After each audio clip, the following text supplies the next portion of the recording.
Bonjour tout le monde. Bienvenue à cette séance d'information sur les coopératives d'habitation en ligne. Je me présente, Anne-Marie Nadeau, je suis conseillère à la vie associative et à la formation à la Fédération des coopératives d'habitation de l'Estrie. Donc, je vais vous faire cette présentation-là qui va durer une trentaine de minutes et je vous invite à l'écouter au complet et à la toute fin, vous pourrez cliquer pour compléter un formulaire de participation. Donc, avec ce formulaire-là, vous pourrez, si vous êtes intéressé à devenir membre d'une coopérative, donc présenter ce formulaire-là pour dire au comité de sélection que vous avez assisté à la séance d'information sur les coopératives d'habitation. Donc, sans plus tarder, voici le plan de présentation. Donc, dans un premier temps, on va parler un peu de l'histoire, donc l'histoire des coopératives d'habitation. Ensuite de ça, qu'est-ce que vivre dans une coopérative d'habitation? À quoi on peut s'attendre? Ensuite de ça, un survol des coopératives d'habitation en Estrie.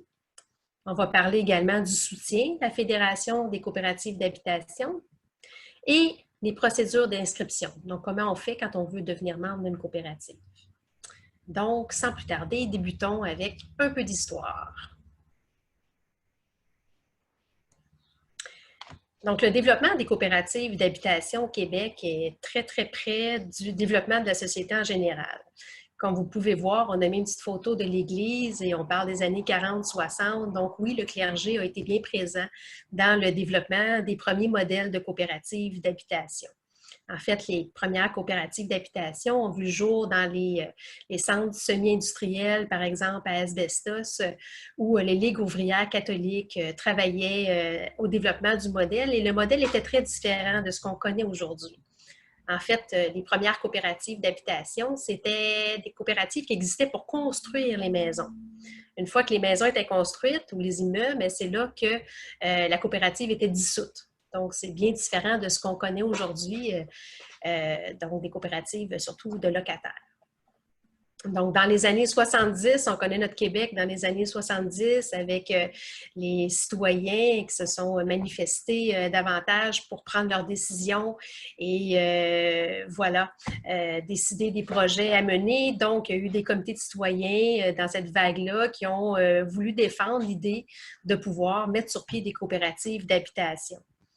Et pour vous dire la force là, qui vient vraiment de la base des citoyens, en fait, en 1977, il y a aussi un manifeste qui a été un manifeste des coopératives d'habitation qui a été rédigé à Sherbrooke, en fait, pour défendre les valeurs et principes coopératifs, le droit au logement, etc. Et donc, la première fédération des coopératives d'habitation, elle a vu le jour en 1978 en Estrie. Donc, en Estrie, ça a été vraiment un lieu où les premières coopératives d'habitation, ça s'est développé assez fortement au Québec là, pour voir à mettre sur pied la première fédération là, du Québec. Et au fil des ans, donc, il y a des coopératives d'habitation qui se sont développées un peu partout au Québec. Aujourd'hui, on parle de 8 fédérations qui existent à l'échelle de la province et du regroupement des fédérations au sein d'une confédération. La confédération a été créée en 1987. Donc, on parle vraiment d'un mouvement coopératif québécois là, bien structuré, là, avec des regroupements comme ça et même un pôle vraiment provincial avec la confédération. Et grande nouveauté, donc tout ce que je vous ai dit précédemment, on parle vraiment des coopératives d'habitation de locataires, mais grande nouveauté depuis tout récemment, en 2019, le modèle de coopérative de propriétaires. Donc, c'est tout nouveau. Et la première coopérative de propriétaires au Québec a vu le jour en Estrie, c'est Havre des Pins ici à Sherbrooke. Donc, c'est tout nouveau et ça a ses particularités. Et pour en savoir davantage, en fait, l'objet principal d'une coopérative de propriétaires, c'est d'offrir l'accès à une plus grande accessibilité à la propriété. Mais pour en savoir davantage, en fait, ça va faire l'objet d'une autre présentation. Donc maintenant, on va se concentrer vraiment là, sur les coopératives de locataires. À quoi ça ressemble aujourd'hui le mouvement des coopératives d'habitation? En fait, on parle de 1300 entreprises coopératives là, qui existent au Québec là, en habitation. Maintenant, une entreprise coopérative d'habitation peut avoir seulement un immeuble ou peut avoir plusieurs immeubles. Mais au total, ce qu'on voit, c'est 30 000 logements coopératifs là, qui qui existe au Québec et 60 000 personnes là, qui y vivent pour un chiffre d'affaires de 200 millions puis une valeur totale des actifs là, de 1,5 milliard. Et ça, ces actifs-là, ce chiffre d'affaires-là, c'est vraiment les gens qui y vivent. Ce sont les 60 000 personnes qui y vivent. En fait, c'est les personnes qui sont membres, propriétaires. Ce sont elles qui gèrent l'entreprise et qui gèrent cet actif-là. En Estrie, on parle de 55 coopératives locataires, plus de 1900 logements et il y a 4 projets de coopératives de propriétaires actuellement. Donc, qu'est-ce que vivre dans une coopérative d'habitation? D'abord, il faut savoir où ça s'inscrit dans le logement social. Donc, on sait qu'il existe les HLM, hein, qui sont les habitations à loyer modique. Il y a également des organismes à but non lucratif d'habitation, des OSBL d'habitation et les coopératives. Donc, voyons voir quelles sont les différences entre ces 3 modèles-là existants au Québec. Donc, tout d'abord, les HLM, qui sont les habitations à loyer modique, ce sont des habitations qui sont dédiées aux personnes à faible revenu. Donc, les personnes à faible revenu consacrent 25 de leurs revenus à leur logement et la différence vient d'une subvention. Donc, ce sont des immeubles où ce sont les personnes à faible revenu qui y ont accès, qui y vivent et c'est géré par l'Office municipal d'habitation. Pour les gens qui y vivent, l'idée, c'est d'y vivre, donc ils n'ont pas d'obligation d'administration. C'est vraiment un autre organisme, là, les offices municipaux d'habitation, qui gèrent les immeubles. Maintenant, qu'est-ce qu'un OBNL en habitation? Donc, les OBNL en habitation, ce sont des organismes qui voient le jour pour répondre à des besoins particuliers, pour répondre à des besoins de clientèle cible dans des milieux. Je vais vous donner un exemple. En Estrie, à Magog, il y a des intervenants du milieu qui ont constaté qu'il y avait plusieurs mères monoparentales qui avaient difficulté à joindre les deux bouts et à pouvoir à la fois s'occuper de leurs enfants, puis aller aux études, puis bon, payer leur loyer, etc. Donc, ils ont mis sur pied la Villa Pierrot. La Villa Pierrot est donc un endroit où les mères monoparentales peuvent vivre et elles ont sur place accès à une garderie et elles ont du soutien pour pouvoir retourner aux études ou aller travailler. Donc, joindre les deux bouts devient plus facile. Et cet organisme-là, donc, a un conseil d'administration. Il y a certaines mères qui peuvent participer au conseil d'administration et les intervenants du milieu qui ont mis sur pied le projet. Donc, c'est vraiment un conseil d'administration qui est varié. Ce n'est pas seulement que les mères monoparentales, c'est seulement quelques mères qui vont occuper des sièges sur le conseil d'administration. Donc, il y a une implication des mères, mais c'est surtout un projet de développement par la communauté. Ensuite de ça, qu'est-ce qu'une coopérative d'habitation? Donc, une coopérative d'habitation, c'est vraiment les membres qui y habitent, qui gèrent l'entreprise. Et ça se situe à mi-chemin entre le loyer modique parce que les coopératives d'habitation offrent des logements abordables. Donc, ce sont des coûts qui sont inférieurs au prix du marché. Et pour un certain pourcentage de coopératives, environ 30 des coopératives, il y a accès aussi à des subventions. Pour la moitié des logements environ, la moitié des logements vont avoir accès à des subventions au même titre que les HLM. Donc, les personnes qui vont occuper ces logements-là vont aussi consacrer 25 de leurs revenus au logement et recevoir une subvention pour compenser les coûts. Donc, dans la coopérative d'habitation, ça va être une partie des logements avec des personnes à faible revenu qui reçoivent un supplément pour leur logement et l'autre moitié qui peut être monsieur, madame, tout le monde, peu importe le revenu. Donc, on parle d'un milieu de vie davantage mixte, d'une mixité sociale dans les coopératives d'habitation. Aussi, donc, c'est une association de personnes. Les membres qui occupent la coopérative d'habitation donc, ont à gérer l'entreprise à travers leur association. Donc, leur association qui va tenir une fois par année une assemblée générale annuelle, c'est là qu'ils vont élire leurs administrateurs, c'est là qu'ils vont décider des règlements de la coopérative, c'est là qu'ils vont adopter le budget de la coopérative. Ensuite de ça, il va y avoir un conseil d'administration qui va avoir des tâches administratives au courant de l'année, puis des comités aussi qui vont s'occuper de l'entretien, du voisinage. Donc, voilà, c'est vraiment les gens qui occupent l'immeuble, la coopérative, qui vont s'occuper s'occuper là, de l'entreprise. Donc, voilà la grande différence coopérative. On n'est pas seulement là comme locataire, on connaît nos voisins. Oui, on a notre vie privée dans notre logement, mais on connaît notre voisin et on a un projet commun là, de gestion de notre entreprise. Maintenant, les coopératives partagent des valeurs. Ça, c'est les coopératives même à travers le monde. Il y a des valeurs communes aux coopératives et je vais vous les présenter. Vous allez pouvoir voir, est-ce que ça, oui, ça reflète des valeurs qui viennent vous enthousiasmer. Donc, c'est important de sentir ça, que oui, c'est ces valeurs-là qu'on souhaite vivre quand on décide d'embarquer dans un projet de coopérative. Donc, tout d'abord, la prise en charge. La prise en charge, c'est vraiment de décider oui, de donner du sien pour s'occuper de notre coopérative et de s'entraider entre nous. Donc, il y a des gens que ça peut faire longtemps qu'ils vivent dans la coopérative, ils en connaissent davantage que les nouveaux, donc il y a de l'apprentissage par les pairs aussi à travers ça. Donc, la prise en charge. Ensuite de ça, la responsabilité individuelle et collective. Donc, il faut prendre des décisions, chaque membre prend ses décisions, puis également, donc, une décision collective. Donc, voilà, il y a de la responsabilité. La démocratie. Donc, dans une coopérative, en fait, tout le monde est égal en termes de pouvoir. Hein. Chaque membre a le droit à un vote, a le droit à une voix. Donc, c'est la démocratie. Ce sont des entreprises démocratiques. L'équité, eh bien, peu importe du milieu qu'on vient, de notre condition, donc il y a de la justice, c'est ce qu'on recherche, donc de l'équité dans la prise de décision également. Et la solidarité. La solidarité, c'est aussi une valeur coopérative, donc on s'entraide, on est ensemble dans un but commun, puis voilà, il y a de la solidarité à travers ça. Maintenant, comment ça fonctionne? Donc, c'est quand même bien régi au Québec. Il y a des lois, des règlements, puis les coopératives se donnent également des politiques. Donc, au niveau des lois, plus spécifiquement pour les coopératives, il y a 2 lois qui sont à connaître et à respecter. Donc, la loi de la Régie du logement et également la loi sur les coopératives. Donc, la loi sur les coopératives, elle relève du ministère de l'Économie et de l'Innovation du gouvernement du Québec à la direction de l'entrepreneuriat collectif.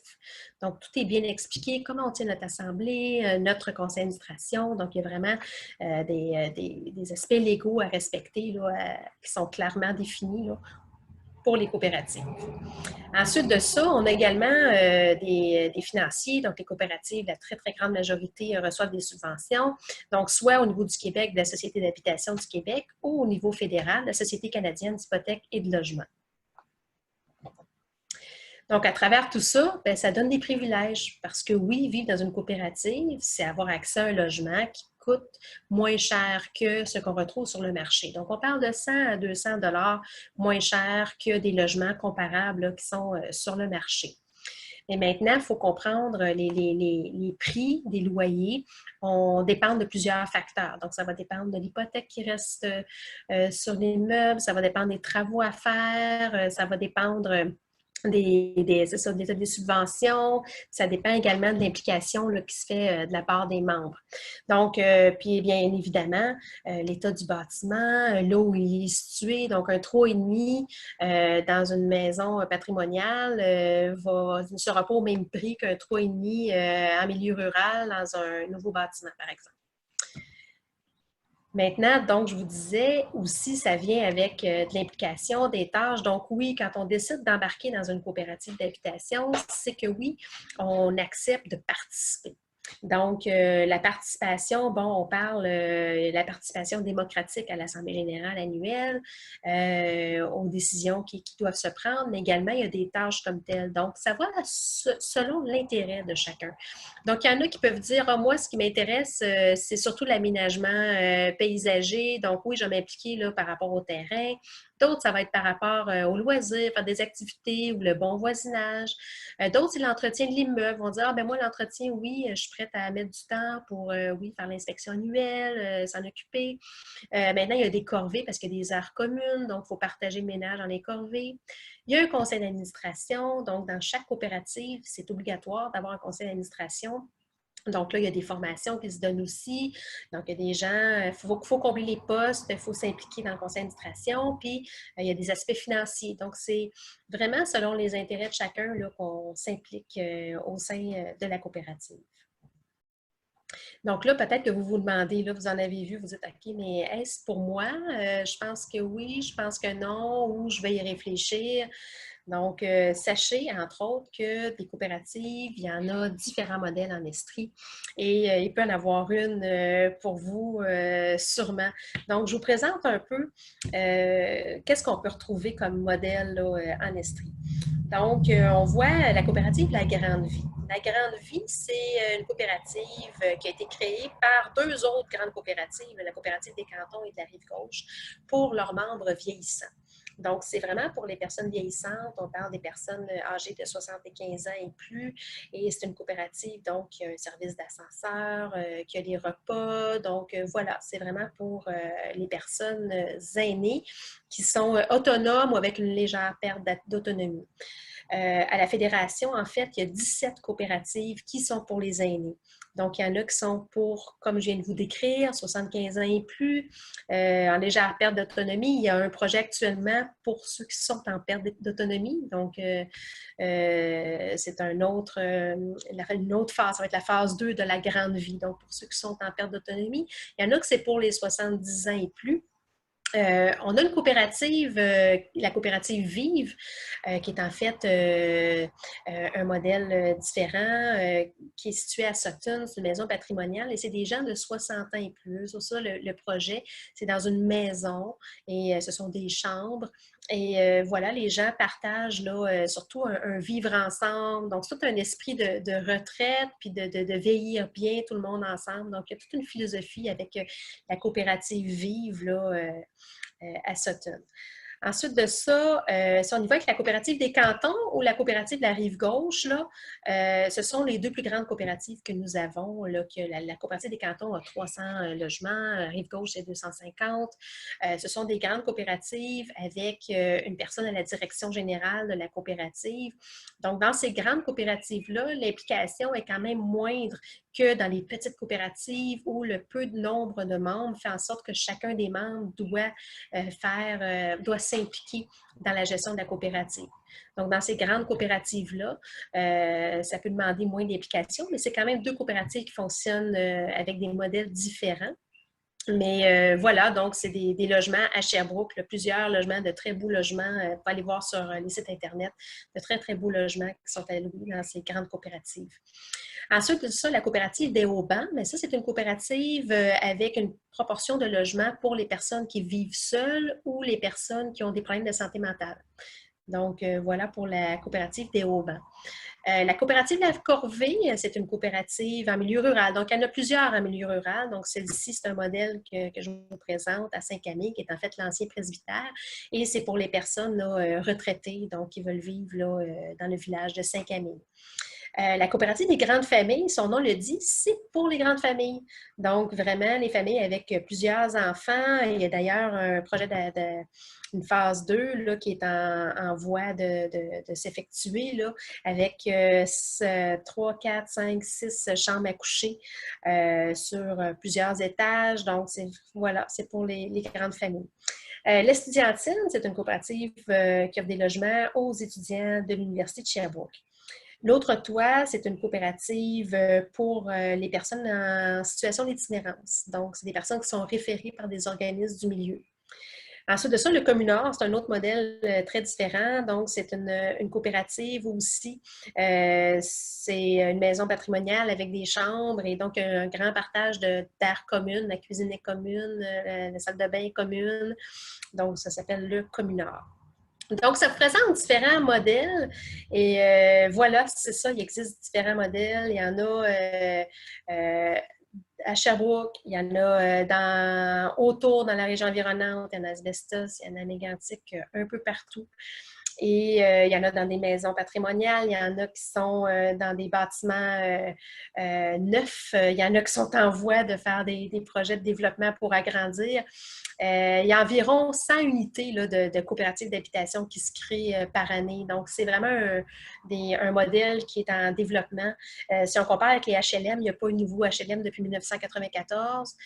Des OBNL, ça oui, ils s'en créent. Des coopératives d'habitation, là, ça se développe assez fort, assez fortement.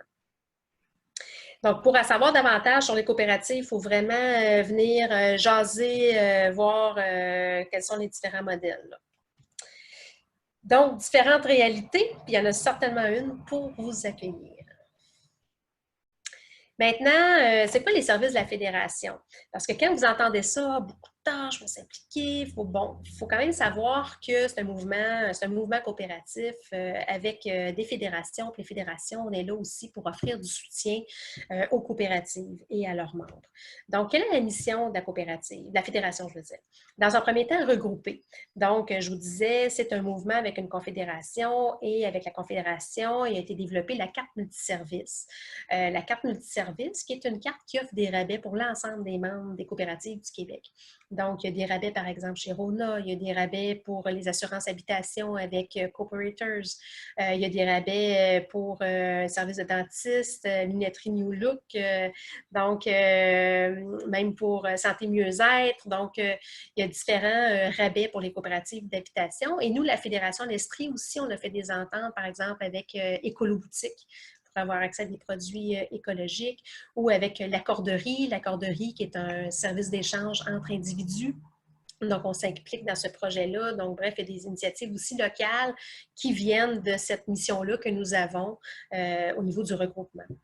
Ensuite, représenter, eh bien oui, il y a des représentations qui se font au niveau politique pour vraiment défendre le logement coopératif en tant que logement social qui permet vraiment une accessibilité à des logements de qualité pour toute personne. Ensuite de ça, desservir. Donc, desservir les coopératives d'habitation de l'Estrie dans le respect des valeurs et principes coopératifs. Donc, on offre entre autres des formations. On a 2 colloques annuels avec des formations. On a des formations sur mesure aussi. Donc, on accompagne vraiment dans le développement des compétences des membres des coopératives pour que vous soyez en mesure là, de gérer, de bien gérer l'entreprise coopérative. On a des conseils en gestion. Des fois, vous pouvez avoir des questions, mais on est là aussi pour vous accompagner dans des conseils. Pour tenir vos assemblées, on peut offrir un service de présidence d'assemblée.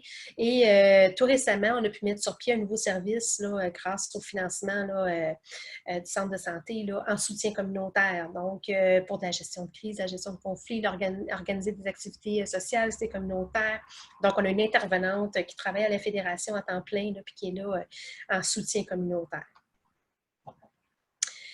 Donc, comment on fait si là vous dites, oui, moi, là, ça m'intéresse, ça me parle ce que j'entends, oui, les valeurs, c'est ce que je veux, j'ai le goût d'embarquer dans un projet collectif, oui, j'ai le goût de connaître mes voisins, je veux avoir mon milieu de vie à moi, mais je veux connaître mes voisins, puis être impliqué dans un projet collectif, puis vraiment m'impliquer dans mon milieu de vie avec de la solidarité, de l'entraide. Donc, comment je fais maintenant si je veux aller plus loin?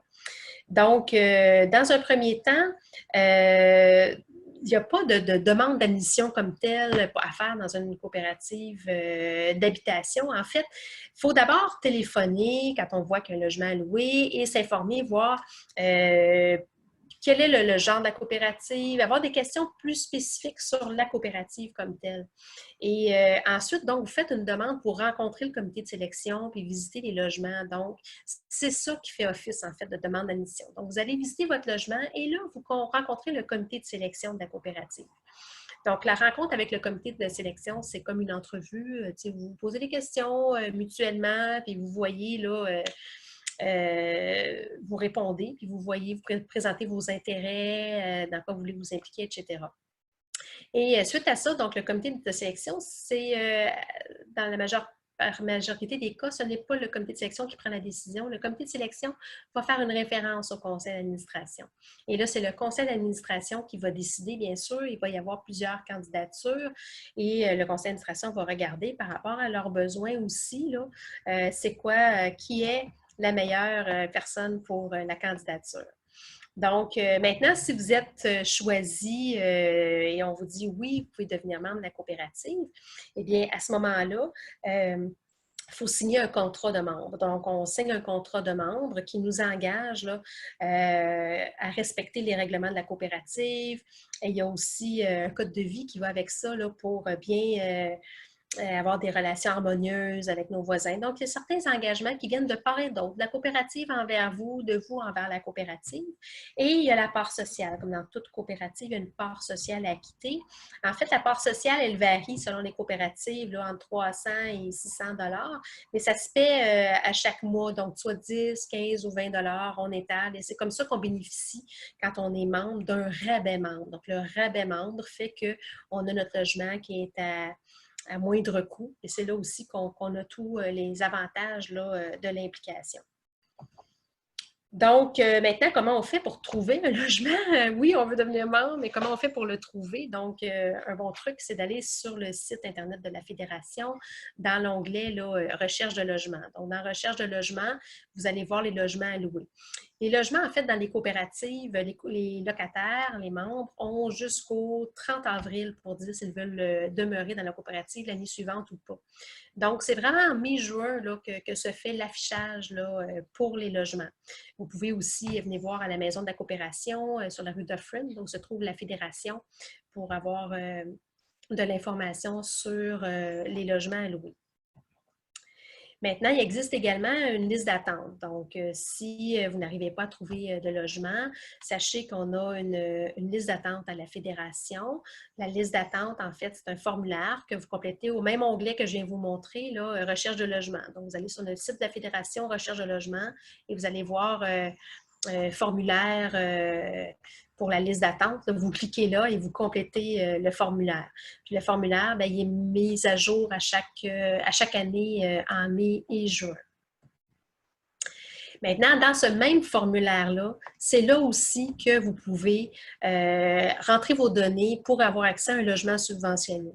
Comme je le disais tout à l'heure, il y a environ 30 des coopératives qui ont des logements qui sont subventionnés et pour y avoir droit, il faut répondre à certains critères. Donc, il y a environ 5 types de subventions pour les logements.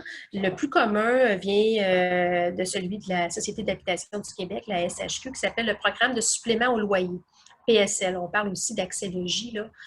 Donc, ça, c'est vraiment ce qui vous permet d'accorder 25 de votre revenu à votre logement et le coût supplémentaire vient de la subvention. Donc, tous les programmes fonctionnent sensiblement de la même façon. Donc, la coopérative, elle se voit attribuer un nombre de logements subventionnés. Donc, ce n'est pas l'individu comme tel qui reçoit la subvention, qui est subventionné. C'est vraiment, il faut vivre dans le logement, en fait. Le logement, il est identifié comme étant subventionné et avec des critères de logement selon le nombre de personnes, l'âge des individus. Donc, il faut répondre à plusieurs critères pour pouvoir être accepté dans un logement subventionné. Donc, voilà. Puis là, vous consacrez 25 de votre revenu. Donc, comment ça fonctionne? Bien, les logements qui sont subventionnés sont habités par une famille, par exemple. Mais lorsque un membre ou une famille quitte son logement coopératif, donc là, les gens déménagent. Et c'est là, donc, que la coopérative elle va consulter la liste d'attente. C'est sûr que si au sein de la même coopérative, il y a des membres qui résident dans un autre logement et qu'ils ont déjà identifié qu'ils veulent ce logement subventionné-là, ils vont avoir priorité parce qu'ils vivent déjà dans la coopérative. Donc, ça, c'est un truc aussi pour avoir accès à la subvention, de dire, bien, je vais d'abord avoir un logement dans la coopérative parce que les logements subventionnés sont déjà occupés, mais je vais signifier mon intérêt à avoir accès à un logement subventionné. Et lorsqu'il sera disponible, bien, je vais pouvoir y avoir accès éventuellement. Sinon, mais la coopérative va consulter la liste d'attente dont je vous parlais. Donc, sur notre site Internet, vous allez compléter la liste d'attente. Et là, il y a quelqu'un qui va entrer en contact avec vous. Donc, quels sont les critères d'admissibilité? C'est un critère surtout de revenu. C'est le revenu brut inférieur, donc à 21 000 $ pour les couples ou personnes seules, pour une chambre à coucher, 27 000 $ pour 2 ou 3 personnes sauf couple, 31 500 4-5 personnes, puis 40 500 6 personnes. Quand on met des petites étoiles, 3 chambres à coucher, 4 chambres à coucher, en fait, c'est que ça dépend de l'âge des enfants. Donc, les enfants, par exemple, en bas de 7 ans, doivent vivre 2 par chambre. Là, ça change les critères. Selon, à partir de 14 ans, mais là, tu as droit à une chambre. Donc, c'est vraiment selon l'âge des enfants, là. Pour plus d'informations, vous pouvez nous questionner à la Fédération. On a cette information-là. Aussi, vous devez être autonome ou avoir un soutien extérieur ou l'aide d'une personne qui vit avec vous pour assurer la satisfaction de vos besoins essentiels. C'est vraiment pour les personnes qui sont en mesure d'être autonomes. Il faut être citoyen canadien ou résident permanent depuis 1 an. Il ne faut pas avoir de dette concernant un logement à prix modique. Donc, voilà. Donc, si vous souhaitez vivre dans une coopérative d'habitation, donc là, je vous ai dit, oui, vous allez voir sur notre site Internet, c'est peut-être le premier réflexe à avoir, voir la liste, mais également en parler, appeler, prenez rendez-vous pour aller visiter, puis jaser pour en apprendre davantage sur la coopérative, poser des questions, puis après ça, demander à être rencontré en entrevue de sélection. Donc, ben voilà, ça fait le tour de cette présentation et je vous remercie de votre participation. J'espère que ça a répondu à vos questions. Sinon, n'hésitez pas à me revenir ou à revenir à la Fédération. Je vous rappelle mon nom, Anne-Marie Nadeau. Donc, toutes les coordonnées sont sur le site de la Fédération. Et voilà, pour compléter, vous voyez à l'écran le mot « Ici », donc cliquez ici. Alors, pour compléter le formulaire de participation, donc ça vaut la peine, ça prend 30 secondes à compléter, c'est d'inscrire vos coordonnées. Donc, vous cliquez et vous complétez le formulaire de participation et c'est ce qui va vous permettre, là, si vous rencontrez un comité de sélection, de dire « Moi, j'ai suivi la séance d'information sur les coopératives d'habitation et oui, ça me parle, ça m'intéresse, puis oui, les valeurs, j'ai le goût de vivre dans un environnement avec l'entraide, la solidarité avec mes voisins. » Donc, et de m'impliquer. Donc, voilà, ça va, c'est favorable pour arriver en entrevue de sélection. Donc, ben voilà, et si vous êtes en réflexion, ben vous avez d'autres questions, n'hésitez pas à nous revenir. Puis si vous dites oui, j'embarque dans l'aventure coopérative, ben on vous dit bienvenue dans cette belle aventure là, collective. Alors voilà, je vous dis au revoir et merci beaucoup. Bye bye.